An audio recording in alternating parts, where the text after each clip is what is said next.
Bonsoir à tous, c'est Gabironi, on se retrouve donc pour un podcast spécial avant de jouer Marseille et pour parler évidemment un petit peu de Benfica. Alors pour ce soir, on a de nouveau notre petit Pat. Salut Pat.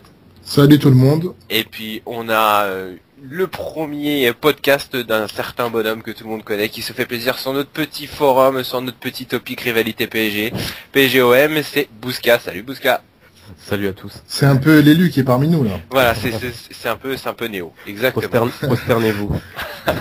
Alors ce soir au programme, on va donc débriefer un petit peu Benfica parce qu'on a fait quand même un très bon match, en se posant la question si finalement on peut aller au bout de cette compétition un petit peu plus tôt que prévu. On parlera rapidement de la petite branlée qu'a mangé Marseille aussi avant-hier. C'est toujours bon d'en parler. Hein. Voilà, ne rigolez pas, on aura l'occasion de bien se marrer dans quelques minutes.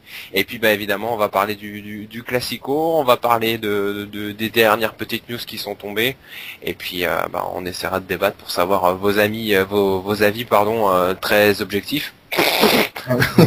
Et puis comme là, ça. C'est 100% objectivité. Ouais, objectivité à fond les ballons. Marseille oblige, faut quand même. Enfin, ça c'est, on les aime bien, on leur fait des bisous et on les respecte. Voilà, on leur chie sur la gueule. Alors on y va. Au niveau de Benfica, moi je vous le dis sincèrement les mecs, je vous vois mon PSG jouer comme ça, avec Zlatan capitaine, avec Larquet qui nous fait une fellation à la mi-temps du match, en disant qu'il a pas vu ça depuis Zidane. Moi les gars, là il n'y a pas l'image donc on voit pas, mais j'ai clairement une demi-molle. On a vraiment fait un match extraordinaire. Voilà, il y a rien à dire. Et encore, on n'avait pas Thiago Silva dedans, on avait un Cavani qui était un petit peu en dedans, qui m'a un peu fait de la peine le pauvre. Mais voilà, je pense que si on joue à ce niveau-là dimanche, il y en a qui vont avoir très sérieusement mal au fion. Voilà. Pat, je pense que t'es de mon avis, toi qui aimes le Barça, toi qui touche. Je pense que tu t'es pas mal touché aussi sur cette victoire. Moi, franchement, j'ai vraiment apprécié la performance du PSG hier soir. J'ai pas le souvenir d'avoir vu un PSG aussi maître de son sujet et aussi alléchant dans le jeu. Enfin, c'était un vrai régal hier. Et le pire, c'est que le match, il a été plié, mais très rapidement, quoi. C'est ça qui était le plus impressionnant pour moi. Et toi, Bousca, qu'est-ce que t'en as passé? Allez, vas-y, on t'écoute.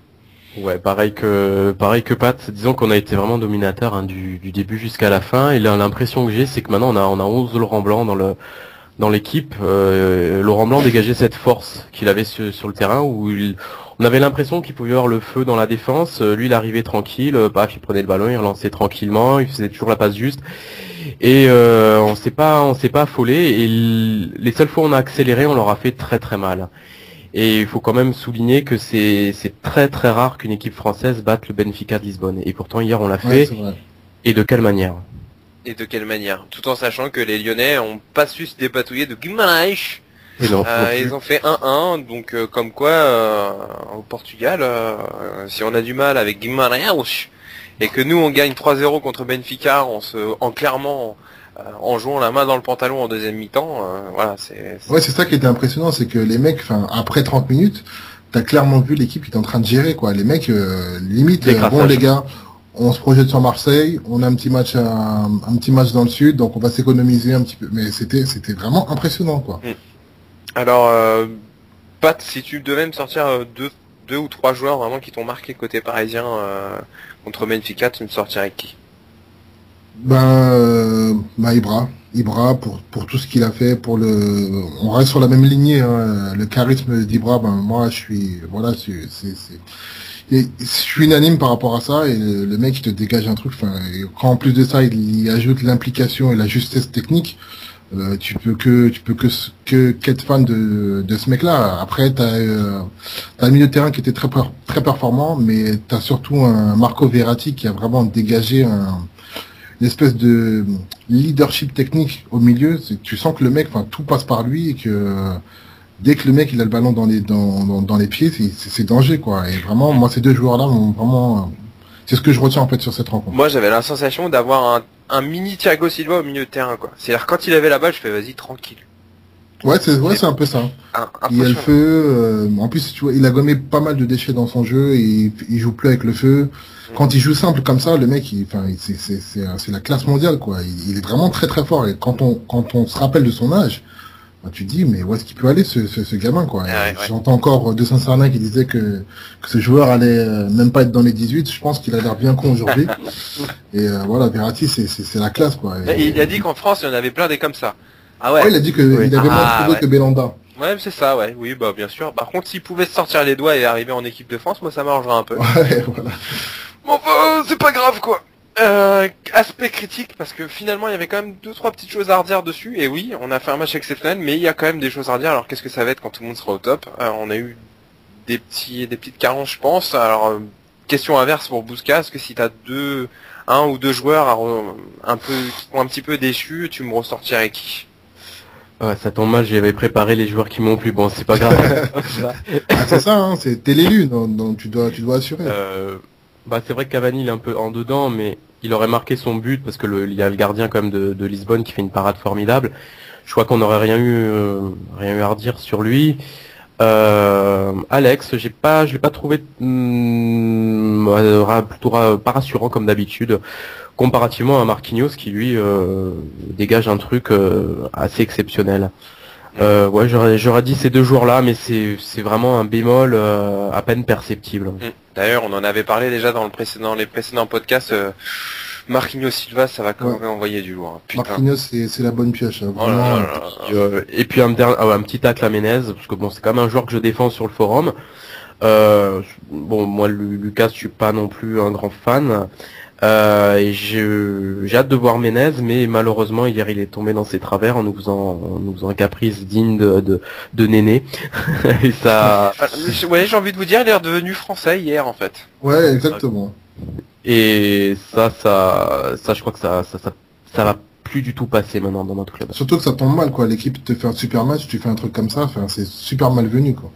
Ouais, bon après moi Menez je peux pas trop lui en vouloir hein, quand tu vois que sa femme c'est Émilie de Secret Story, bon voilà. Je veux dire, c'est pas de sa faute le mec, ça doit pas être facile de rentrer à la maison tous les soirs quoi. Visiblement il était pressé de rentrer chez lui hier. Ah bah ouais bah ça ne nous regarde pas, peut-être qu'il fait bon enfin bref. Donc maintenant on va tourner la page et on va arriver sur ce qui nous intéresse un petit peu plus, ce qui est un petit peu plus croustillant, parce que pendant que nous on s'amusait au parc, il y a des sardines qui prenaient l'eau. Joli. Ils ont mangé 3-0 contre Dortmund et merci mon dada, parce que sans mon dada ils en prenaient au moins 5 ou 6. Ouais. Alors s'il y en a quelques-uns qui ont vu ça, c'était une équipe de Dortmund qui était diminuée quand même. En plus, il n'y avait pas des Gundogan, il n'y avait pas tous les joueurs comme ça, c'est OK quoi. Voilà, donc en fait eux ils nous avaient encore fait la phrase typique où Marseille fonctionne beaucoup à l'auto-persuasion. Et bon, c'était sûr, ils allaient se rassurer là-bas, ils allaient faire un gros match, comme ils feront un gros match contre nous, on y croit. Et ils se sont ramassés une tôle. On a vu surtout en plus un Dortmund aussi qui a géré, et quand ils ont accéléré, ils ont été littéralement submergés. Et voilà quoi. Le premier but, c'était une grosse blague.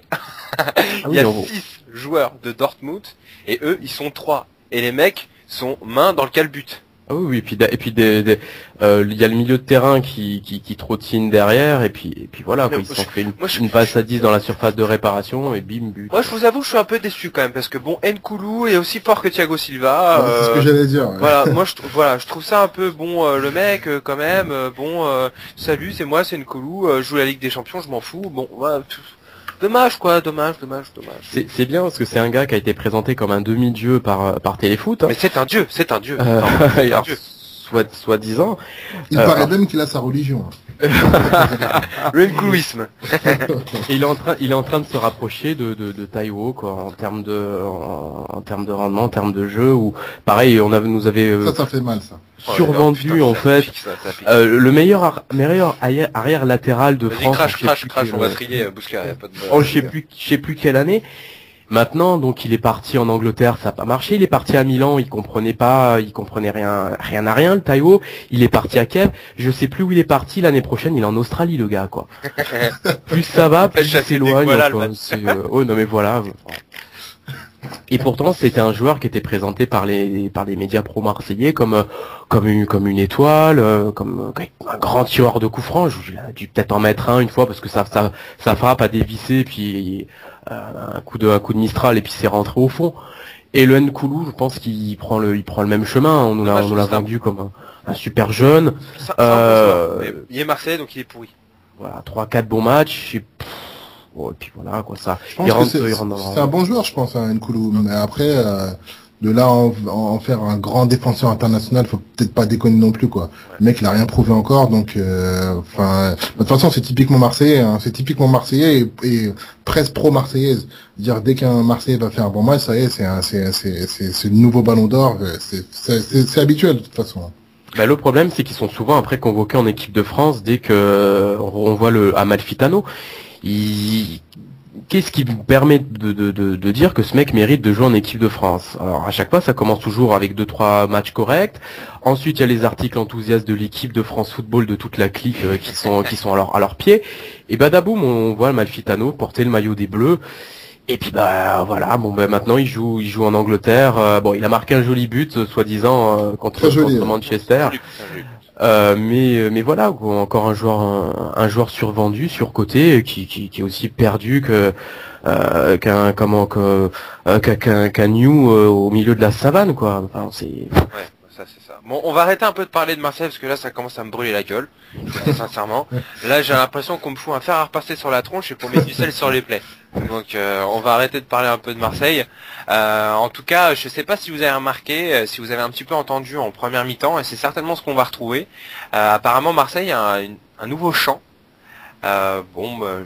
J'ai essayé un petit peu chercher sur les différents forums pour me renseigner et puis écoutez. Quand on n'a pas de belle équipe sur le terrain, on essaie de s'occuper quand même un peu. Hein. Mais je vous laisse écouter. J'ai réussi à retrouver le son, donc je vous laisse écouter puis on en reparle après. Au fond de cette boîte, chante les sardines, qu'est-ce qu'on est serré, au fond de cette boîte, chante les sardines entre l'huile et les aromates. Je pense que ça leur va bien. Ouais, et dans leur nouveau vélodrome, ils sont toutes serrées quand même, les petites sardines. J'ai pas pu m'en empêcher.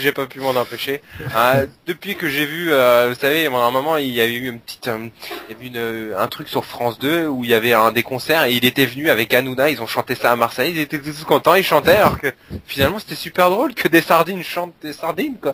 Ouais. Bon, en tout cas les mecs, on a une très bonne nouvelle pour relancer Cavani, puisque Morel a repris l'entraînement. Donc là, pour relancer Cavani, je pense qu'on va être bien. Si avec ça, il faut arrêter le foot. Ça, c'est que le Matador, le mec, il a l'habitude d'être contre des taureaux. Là, le mec, il est contre une biche, quoi. C'est chiant. Ça va être compliqué, quoi. C'est pas un taureau, le bordel. C'est un marcassin, quoi. Ouais, Bon, sinon en parlant, moi j'ai un petit peu, je me suis brûlé les doigts et j'étais voir un petit peu sur les forums de Marseille et effectivement ils font cacamou. Hein. Clairement ils font cacamou. S'ils ont tous vu leur match évidemment et il y en a qui ont regardé le nôtre, ils font vraiment cacamou. Donc a priori ils vont continuer en 4-2-3-1. Les supporters espèrent un petit peu que Bope se la joue un petit peu frileuse et mettent peut-être Lemina, Romao et Mboula au milieu. Et Chouchou, il va rejouer ou pas un jour? Chouchou peut-être. Aprou, je sais plus comment il s'appelait, Aprouzès, un truc comme ça. Asprouzès, je sais pas, moi j'aimerais bien. Coucou, c'est Chouchou. Mais apparemment, Gignac serait là dimanche pour son retour. Alors peut-être que Khalifa ou Khalifa, on sait pas. Peut-être que lui il sera là, lui il change de nom toutes les semaines, donc peut-être. Ils ont laissé au chaud leur cador, quoi. Voilà. Exactement. Voilà, dimanche ça s'appellera peut-être chaussette, je sais pas, on verra. Si Khalifa jouera. Dernière chose par rapport aux news. Alors au niveau de Marseille, qu'est-ce que j'en ai? Donc on a parlé du milieu, donc c'est vrai qu'Mboula, moi je le trouve pas trop mal. Faudra faire peut-être attention à Mboula. Ouais, c'est vrai qu'il a du ballon, c'est vrai qu'il a du ballon ce petit là. Mais en tout cas, ce qui est bien, c'est que si on se souvient tous, parce que finalement c'est un petit peu le PSG, l'argent très moche, très sale, avec des mercenaires qui viennent contre des gens qui ont des valeurs. Hein, c'est Anigo et Labrune qui ont dit que quand même à Marseille il y avait des valeurs.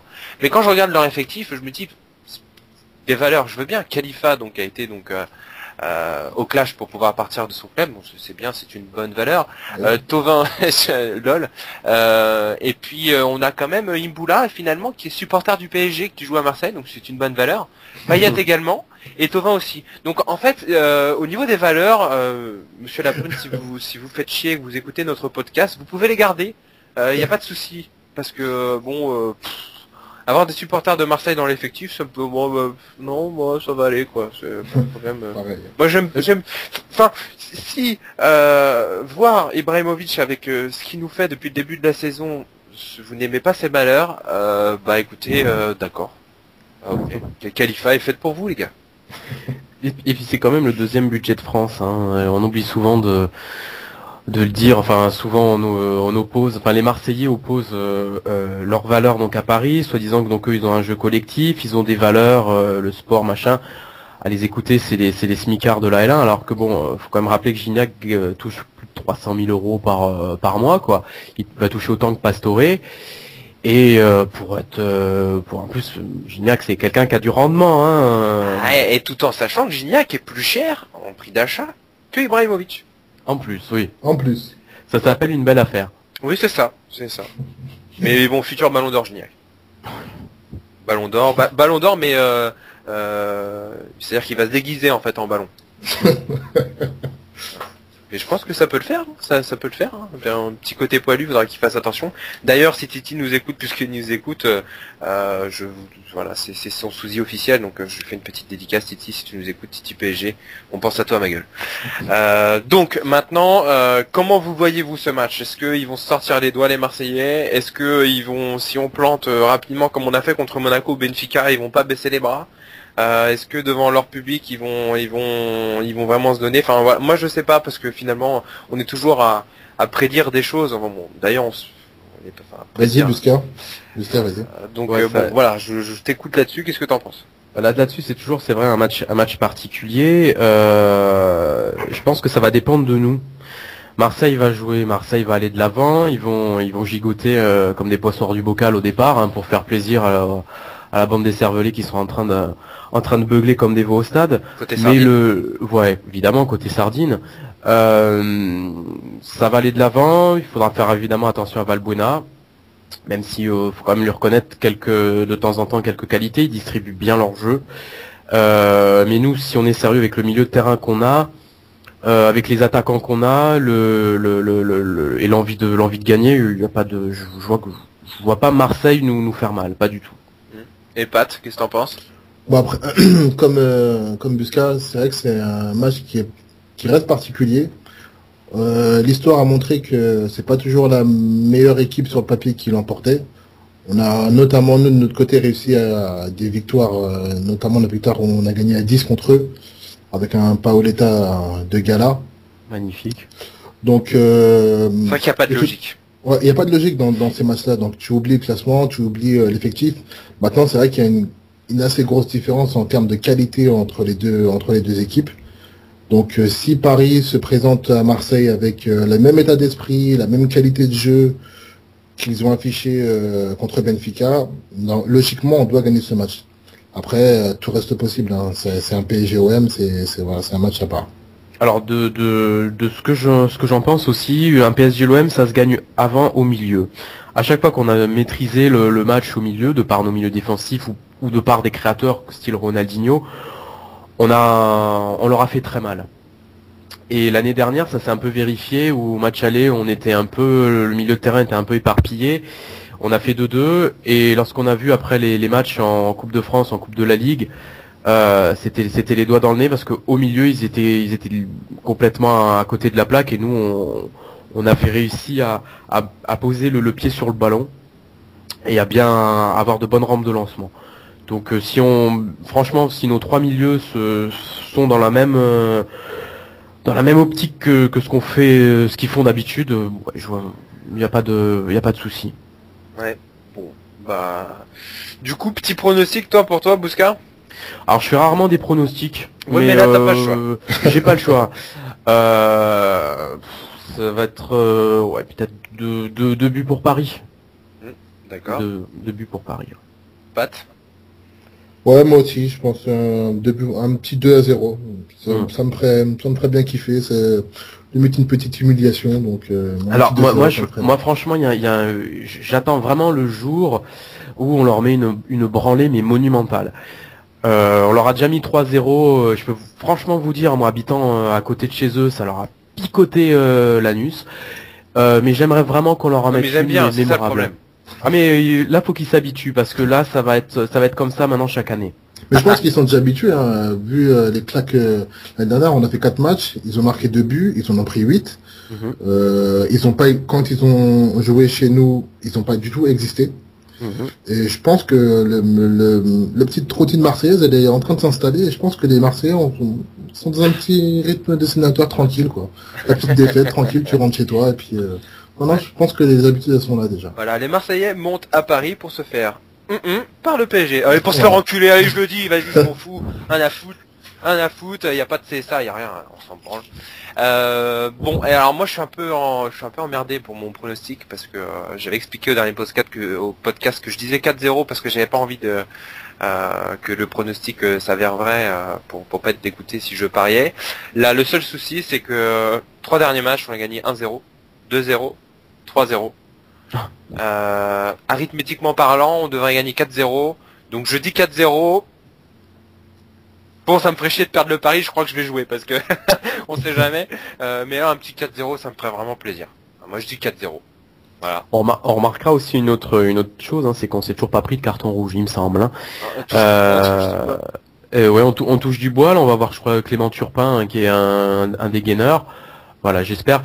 Pareillement, alors il y a aussi quelque chose qui peut faire basculer les PSG l'OM, c'est l'arbitrage. Donc qui est pas un arbitre qui sorte un rouge ou qui siffle un penalty, mais même avec un arbitre qui déconne, je nous vois pas perdre. Ouais, d'ailleurs, moi, je vous dis sincèrement, vaut mieux pas qu'on parle de l'arbitrage tous les jours, parce que la dernière fois on a eu Njimi, et je vous dis sincèrement, si on en parle, on en a pour 4 semaines pour parler de Njimi. Même moi, je suis sûr que je comprends même pas comment il fait ses lacets, ce mec. Et je sais même pas comment il peut encore arbitrer. On devrait leur foutre des sanctions qui fassent qu'ils aient des jaunes aussi, des rouges un peu, parce que sans déconner, là c'est chaud. Donc, mais t'as raison au niveau de l'ambiance qu'il y aura. Il y aura peut-être un peu de pression sur l'arbitre, on verra. On va voir ce qui se passe. De toute façon, de la pression, il y en aura. Hein. C'est sûr qu'il y aura de la pression. Il n'y a pas Monsieur Castro, donc déjà, voilà, Monsieur ou Madame, on sait toujours pas d'ailleurs. Donc bon, c'est déjà ça de prix. Voilà, donc merci en tout cas à tous les deux pour ce podcast. On va se retrouver bientôt. Surtout, n'hésitez pas à réagir sur le forum, sur le topic, puisqu'on crée un topic à chaque fois. Donc surtout, n'hésitez pas à nous faire des retours, à nous faire des suggestions, puis discuter aussi si jamais vous avez envie de participer à des podcasts, et puis on discutera de ça avec vous avec grand plaisir. Merci Pat, merci Bouska, et les gars, bien évidemment, on se quitte en chanson. Salut à tous. Salut. À caisse serrée, au fond de cette boîte, chantent les sardines.